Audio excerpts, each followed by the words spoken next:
नमस्कार मित्रों, आज का विषय सुनकर एंटी हिंदू और लिब्रांडू लोगों को बहुत हंसी आया होगा और बहुत से लोग तो मुझे अंधभक्त भी मान ही लिया होगा। मगर वीडियो के समाप्ति में उनका हंसी छूटने वाला है। हिंदू भाई बहनों को भी मैं आग्रह करूंगा वीडियो अंत तक देखना। गोमूत्र और गोबर एक ऐसा विषय है जहाँ पे हिंदुओं का खूब मजाक उड़ाया जाता है, मगर विज्ञान क्या कहता है मैं आपको विज्ञान की ही भाषा से ही समझाऊंगा। गोबर पर रिसर्च करके NCBI जो एक अमेरिकन गवर्नमेंट वेबसाइट है, वो रिसर्च करते हुए ये लिखता है कि nutrition, minerals, protein, nitrogen, oxygen, carbon, cellulose उसमें ये सब हैं। रिसर्च में और बताया है कि गोबर को सूखा करके जो आग जलाया जाता है जिससे हमारा खाना भी बनता है, उससे प्रकृति में कोई दुष्प्रभाव नहीं पड़ता, बल्कि उस धुएं से हमारे आसपास का हवा जीवाणु मुक्त रहता है।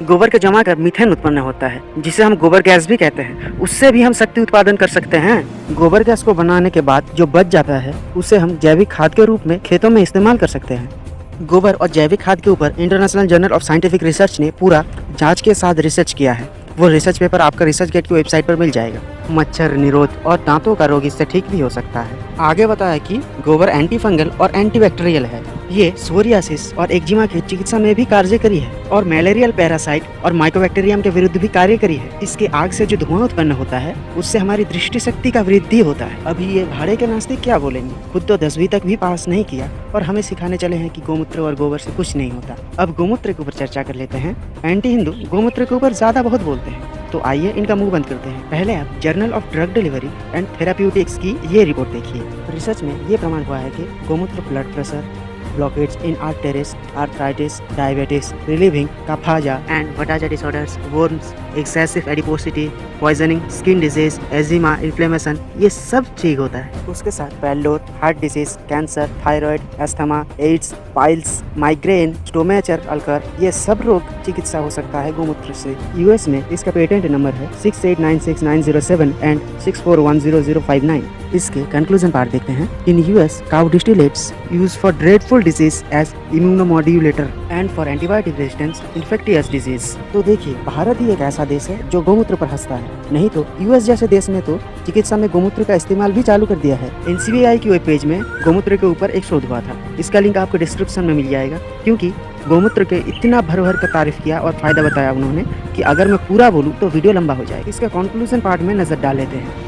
Activity of FCU and CUD from indigenous cows was similar to streptomycin and tetracycline. Ayurveda is also mentions that FCU of indigenous cows is the best. अगर सीधा शब्दों में कहा जाए तो गोमूत्र में स्ट्रेप्टोमाइसिन और टेट्रासाइक्लिन समान रूप है और आयुर्वेद के हिसाब से गोमूत्र औषधि के रूप में बहुत आगे है। Future development of newer drugs can involve the CU in its repository. अर्थात भविष्य में गोमूत्र को औषधि के रूप में इस्तेमाल करेंगे तो इसमें औषधि का भंडार छुपा हुआ है। तो ये भाड़े के नास्तिक क्या बोलेंगे जिन्हें आयुर्वेद का ये भी नहीं पता। तो सनातनी भाइयों से मेरा एक ही निवेदन है कि इनके बातों पर विश्वास मत करें। हमारे ऋषि मुनि जो बता कर गए हैं उसे ही श्रेष्ठ मानकर चले। आप खुद ही सोचिए, हमारा देश आयुर्वेद का जन्मदाता रहा है, मगर धीरे धीरे मुगल और ब्रिटिश शासनकाल में ये ज्ञान विलुप्त हो चुका है। अगर नहीं हुआ होता तो आज हमारा देश तरक्की में सबसे आगे होता, मगर आज का देश उसी अंग्रेजों के चलाए हुए रास्ते पर चल रहा है और उस ज्ञान का जितना भी हमारे पास है उसका हम मजाक बनाते हैं। मैं आपको गोमूत्र और गोबर खाने नहीं बोल रहा, मेरा उद्देश्य बस यही है कि गोमूत्र के ऊपर जो लोग हंसते हैं उनका मुंह बंद करें। नहीं तो अमेरिका, भारत तथा पूरे विश्व में अगले 10 साल में गोबर और गोमूत्र से दवाई बनना शुरू हो जाएगा। मुझे पता है कि आपको सुनकर घृणा आया होगा कि गोमूत्र और गोबर से दवाई बन रहा है, मगर क्या आपको पता है कि आज के जो दवाई हैं उनमें भी बहुत सारे दवाई में मलमूत्र का प्रयोग होता है, जैसे कि प्रीमरीन।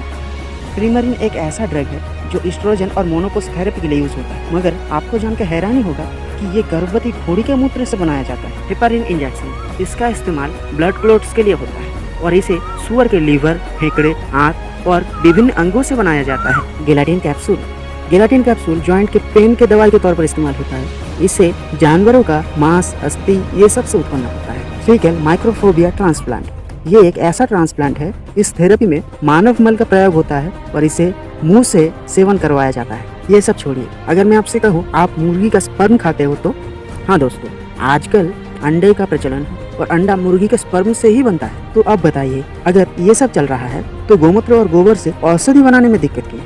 आज के लिए इतना ही। आपको जानकारी अच्छी लगी हो तो लाइक, शेयर और सब्सक्राइब जरूर करें। नमस्ते, हरे कृष्ण।